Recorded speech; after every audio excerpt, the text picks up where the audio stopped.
ये तस्वीरें सिर्फ जश्न की नहीं हैं, ये बिहार की बदलती राजनीति का दावा भी हैं। ढोल नगाड़े, नारे, मिठाइयां और जीत का भरोसा, क्योंकि बांकीपुर से आ रहे रुझानों ने जन सुराज के कार्यकर्ताओं में जबरदस्त उत्साह भर दिया है। सवाल सिर्फ एक सीट का नहीं है, सवाल ये है क्या प्रशांत किशोर बिहार की राजनीति में नई इबारत लिखने जा रहे हैं। बांकीपुर विधानसभा उपचुनाव की मतगणना के 17 राउंड पूरे हो चुके हैं और ताजा रुझानों के मुताबिक जन सुराज के प्रशांत किशोर 33,538 वोटों के साथ आगे चल रहे हैं। बीजेपी के नीरज कुमार को अब तक 23,957 वोट मिले हैं और दोनों के बीच अंतर 9,581 वोटों तक पहुंच गया है। वहीं आरजेडी की रेखा गुप्ता 8,272 वोटों के साथ तीसरे स्थान पर हैं। इधर रुझानों के बीच जन सुराज के कार्यकर्ता जीत का जश्न मनाने लगे हैं। समर्थकों का कहना है कि बांकीपुर की जनता ने जन सुराज का ढक्कन खोल दिया है, अब इसकी खुशबू पूरे बिहार में आएगी।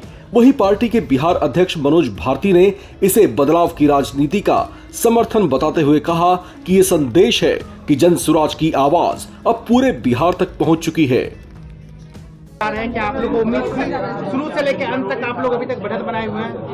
नहीं, सबसे पहली बात तो ये कि हम जन सुराज पार्टी की तरफ से बांकीपुर की समस्त जनता को अपनी तरफ से बधाई देते हैं और उनका धन्यवाद करते हैं कि उन्होंने इस बार बदलाव को चुना, उन्होंने इस बार प्रशांत जी को चुना और उन्होंने इस बार जन सुराज को चुना।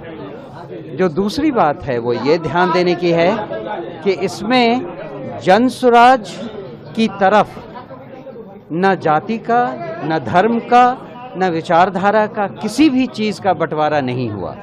आप देखें क्रॉस द लाइन लगभग हर राउंड में एक्सेप्ट वन, हर राउंड में प्रशांत जी को पॉजिटिव सपोर्ट लोगों से मिला है और बढ़त पॉजिटिव रही है।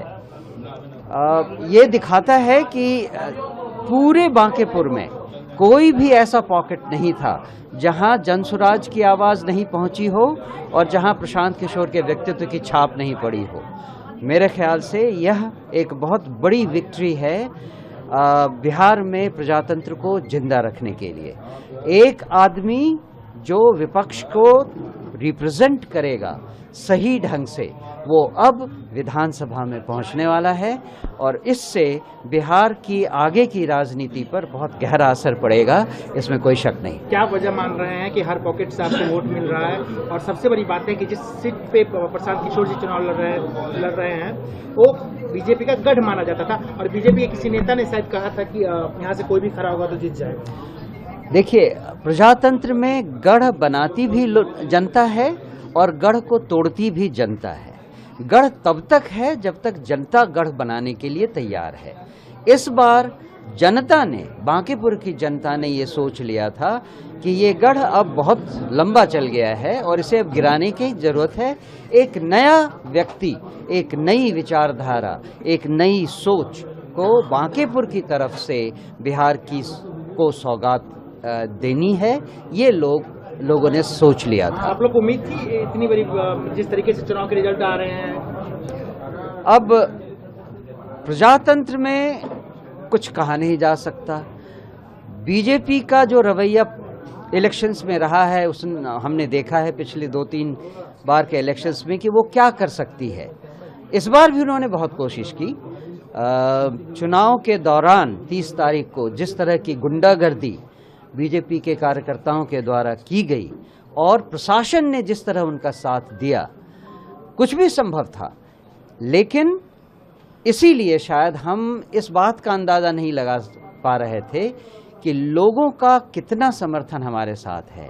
बीजेपी की गुंडागर्दी और प्रशासन के डर से जो लोग हमें सपोर्ट कर रहे थे वो भी साइलेंट थे। So we have got a huge amount of silent voters जिन्होंने चुनाव के पहले कभी ये दिखाने की कोशिश नहीं की कि वो हमारे समर्थक हैं, लेकिन उनका समर्थन हमारे पास था। एक अंतिम सवाल जी, इसके आगे की क्या रणनीति है? क्योंकि अगर आप बांकीपुर आप जीत जाते हैं तो लोग पूरा बिहार जो है एक अलग दृष्टि से आप लोग को देखेगा, एक उम्मीद की दृष्टि से देखेगा, तो आगे का क्या प्लान? सीधा प्लान है। सबसे पहले तो वो करके दिखाइए जिसके लिए जनता ने हमें चुना है। जनता का भरोसा जीतना ज़रूरी है।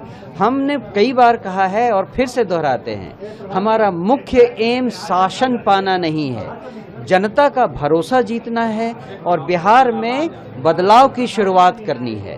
प्रशांत जी अकेले अगर विधानसभा के बाहर रहकर बिहार सरकार को कई सारे बदलाव करने के लिए मजबूर कर सकते हैं, तो एक बार वो विधानसभा के अंदर से आवाज लगाएंगे तो देखिए बिहार में क्या क्या बदलाव अब आने लगेंगे।